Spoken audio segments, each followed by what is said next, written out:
children, when we're developing, the first 2 years of a child's life, their brainwaves are basically in delta. So they're asleep with their eyes open. And as they begin to interact with their environment, their brainwaves change to theta. And theta is kind of like that twilight state where you have mystical experiences. But the first 6 years of a child's life, they're completely in their subconscious mind because that's what those brainwave patterns do. And as a result of it, all of their attention is on their inner world, feelings. So they have experiences that happen to them. And when the experience happens, they pay attention to their feelings. That's the primary modus for them. And then when they feel altered, they begin to look through their senses outside of them to see who or what caused it. And that event in and of itself is called an associative memory. So for the first 6, 7, 8, 9 years of our lives, as our brainwaves move into alpha and then ultimately into beta, when we get to beta, we're pretty much developed an analytical mind. And the analytical mind then serves as a filter or a barrier to separate the conscious mind from the subconscious mind. But that experience, though, is encoded in a memory system called an implicit memory system. It's stored in our subconscious. So then we don't know why we behave the way we do the rest of our lives because of events that have happened to us, but we're operating at a very fundamental level equal to the emotion that we've experienced. Another way to say that is, the moment you get in situations that bring up similar emotions that have branded you from the past, you return back to that 7-year-old child. And you behave in very limited ways because that's all you know, right? No one ever instructed you how to learn and to grow. So then people do all these psychoanalysis and they do all these different types of therapies, and a lot of times it never gets to the core of it because they never get beyond their analytical mind to make those changes. Does that make sense? So there are techniques and ways to begin to lower the volume of those emotions that literally are stored in that system. And as you begin to lower the volume of those emotions within that system, you begin to restore the system, and the end product is called wisdom. Because a memory without the emotional charge is called wisdom, and that's how we grow and learn. Now, in the work that we've done over and over and over again, that most people, what they do is they have an emotional situation that happens in their life. Emotions are a record of the past. They analyze and think within that emotion, so they're thinking in the past. Are you with me? When we studied their brain waves and we studied their brain functionally, when they're doing that, their brain always gets worse. Their brain gets more out of balance because it's the very hormones of stress that begin to super arouse or cause the brain to become so aroused.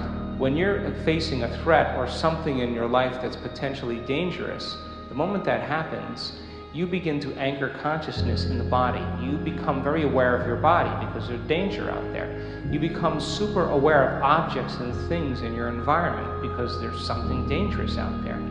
And you begin to obsess about time.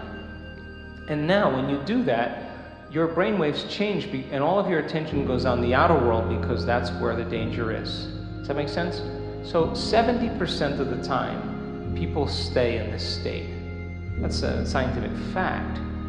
So then, when we've studied people in altered states, we saw that when they're analyzing their life, what do I do? Should I do this? Should I do that? Within the emotion of whatever it is that keeps them anchored to the past, they never really produce a change. But we've seen, without a doubt, over and over again, that when a person goes into an altered state, when they go within, and they become nobody, no one, no thing, nowhere, and no time, that's the moment they become pure consciousness. That's the moment they're no longer associating in this space and time, and they just walk through the door to the quantum field. Now, that means that in order for you to change your body, if you have a disease, you got to get beyond your body. In order for you to change some aspect of your personality, you got to get beyond the personality and its program. You got to get beyond the someone. If you are going to create something or change something in your life, you got to get beyond your association to known things and places in your life. And if you are going to create some novel event in some future time, you got to get beyond the anticipation of the future based on the past. And when people actually do that, when they are pure consciousness, that's the moment the brain literally can change in a matter of seconds, because now the operator is no longer immersed in matter. The operator now is beginning to manipulate matter from a different level of mind. And so people can heal their inner child by doing their inner child work, by overcoming emotions, and it requires a certain amount of consciousness and awareness. It requires a certain amount of metacognition or mindfulness to observe who they're being and begin to modify their behaviors and create new experiences and begin to overcome some of those emotions that keep them anchored to the past. But in order to do it in a very quick way, we've seen this over and over again, that people have to get beyond their body, their environment, and time. That's when they all of a sudden consciousness becomes the epiphenomenon of matter, and a person can have an instantaneous experience that changes them because they're now already in the operating system. And I'll show you some brain scans that will probably floor most of you, because these are not nuns, these are not Buddhist monks, these are not academics, these are not Kabbalistic rabbis. These are common people just like you, doing an uncommon thing. And the amount of energy that we're capturing in their brain we have never seen in a scientific experiment to date, which means that person is having a full-on inner experience that's transcendent of any past experience. They're having such a transcendent moment that the experience in that moment is reorganizing the circuitry in their brain, and the end product of the experience is called an emotion. They're feeling awe and wonder and love and joy, and they're signaling new genes in new ways, and that's the moment the past is literally washed out of the body. And we've seen tumors change, we've seen uterine fibroids go away, we've seen anxiety, depression, we've seen MS, lupus, we've seen it change in one instant when the person literally connects that deeply to the power within them. And that's the moment that the rewiring process can happen instantaneously. Now, that doesn't always happen that way. Other times, you got to stay at it. People who have done our work have done their meditations for 3 years. It took them 3 years to heal their condition. But you know what? They wanted that healing more than their sleep. They wanted that healing more than their social engagements. They wanted that healing more than their morning coffee. They wanted that more than anything else. And they wanted to connect with the divine every single day, and they wanted to drink from a deeper well, and they said, I don't want breakfast, I don't want coffee, I don't want my cell phone, I don't want my internet, I want you, power within me. We have a date, and I am going to commune with you, and I'm going to connect with you, and there's nothing else that matters more in this moment than that. And every day they overcame a little aspect of themselves, surrendered a piece of the limited self to join the greater self.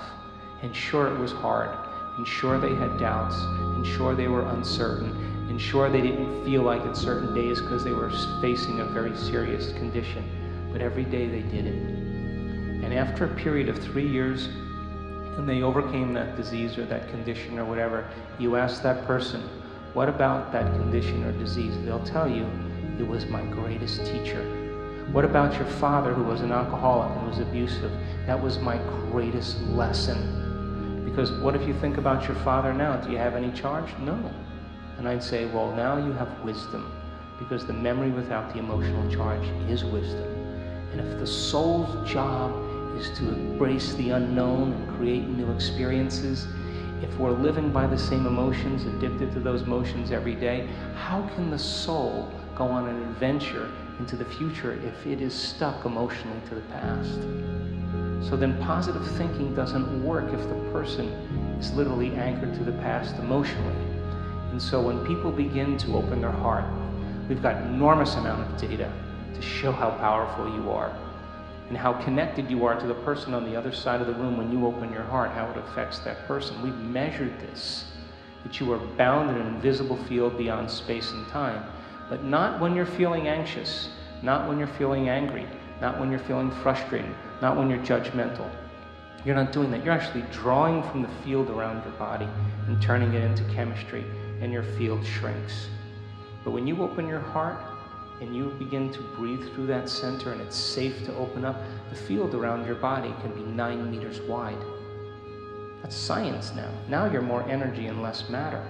And that non-local phenomenon begins to have an effect on everybody that you've ever interacted with. So then, we know that when people begin to unmemorize those emotional states and they lower the volume to them, the emotion is what's signaling the gene in the wrong way. And if the emotion is a record of the past, the moment the person overcomes that emotion, they're free now to create a new future. And according to the religious model, they're born again in the same life.